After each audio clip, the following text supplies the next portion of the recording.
Petrol পাম্পে তেল ভরে টাকা না দিয়ে চলে যাওয়ার সময় কর্মরত এক যুবককে পিষে দিয়ে চলে গেল একটি 4 চাকা ম্যাক্স গাড়ি। ঘটনাস্থলে মৃত্যু হয় যুবকের।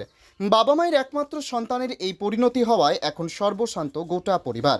ঘটনাটি নদিয়ার শান্তিপুর বাবলা পঞ্চায়েতের কন্ধখোলা 12 নম্বর জাতীয় সড়কের পাশে একটি পেট্রোল পাম্পের। মৃত যুবকের নাম বিশ্বজিৎ দাস ওরফে সন্ত। অভিযোগ, গতকাল রাত্রি 2:30 নাগাদ এই পেট্রোল পাম্পে একটি ওভারলোড ম্যাক্স গাড়ি তেল ভরতে আসে। ফুল ট্যাঙ্কি তেল ভরে গাড়িটি টাকা না দিয়ে চলে যাওয়ার চেষ্টা করে।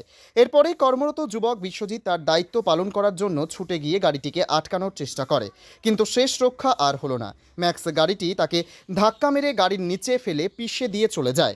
যদিও অন্যান্য ব্যক্তিরা ছুটে আসার আগেই ঘটনাস্থল ছেড়ে পালিয়ে যায় ঘাতক ম্যাক্স গাড়িটি, আর ঘটনাস্থলে মৃত্যু হয় যুবকের।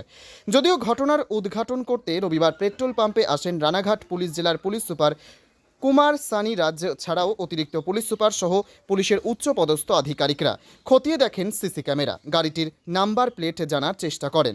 যদিও সিসি ক্যামেরা ফুটেজ দেখে ঘাতক গাড়িটিকে খোঁজার চেষ্টা করছে পুলিশ। অন্যদিকে রবিবার যুবকের মৃতদেহের ময়নাতদন্তের জন্য পাঠানো হয় পুলিশ মর্গে।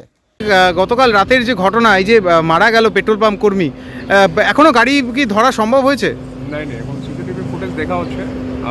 বাকি আমার মাল্টিপল টিম লাগিয়ে ওদিকে কল্যাণী, এদিকে পুরো কৃষ্ণনগর সব দিক থেকে চেক করা হয়েছে কি হাইওয়ে উপরই ছিল। এখান থেকে এখানে এসে 4-5 হাজার টাকার তেল নিয়ে আর তারপর এখান থেকে পালাচ্ছিল। ওর মধ্যে একজন অ্যাক্সিডেন্টলি চাপা পড়েছে, ওর একজনের ডেথ হয়ে গেছে। বাট এই পুলিশ বের করে নেবে, একটু টাইম লাগবে, বাট বের করে নেবে। এটা কি শুধু অ্যাক্সিডেন্টালি ছিল না উদ্দেশ্য প্রণোদিত ছিল? সিসিটিভিতে না উদ্দেশ্য নেই। সিসিটিভিতে ক্লিয়ারলি দেখা যাচ্ছে কি ও মানা করেছে কি তুমি তেল নিয়েছো তো টাকা কেন দেয়নি। তো বহুত খুব ন্যাচারাল রিয়াকশন আছে, তো কেউ বলবেই। তো যে বিজনেস করছে তো বলবেই কি তুমি 4,000-5,000 টাকার তেল নিয়ে নিয়েছো, পেমেন্ট করছো না, এমনি পালাচ্ছ। তো দ্যাটস ওয়াই প্রতিকার করেছে, ও একটু বাধা দেওয়ার চেষ্টা করছিল। এর মধ্যে স্যার পরিবারে তো একমাত্র ছিল সন্তান ছিল, সে তো মানসিকভাবে ভেঙে পড়েছে পরিবার। तो definitely it's a very bad incident, খারাপ ঘটনাই हुआ है। বাট লেকিন আমাদের কাজ আছে, এই জন্য খুব গুরুত্ব দিয়ে পুলিশের মধ্যে ঢুকছে আর বের করে নেবো। একটু টাইম লাগবে, but we will be able to finalise. ঠিক আছে।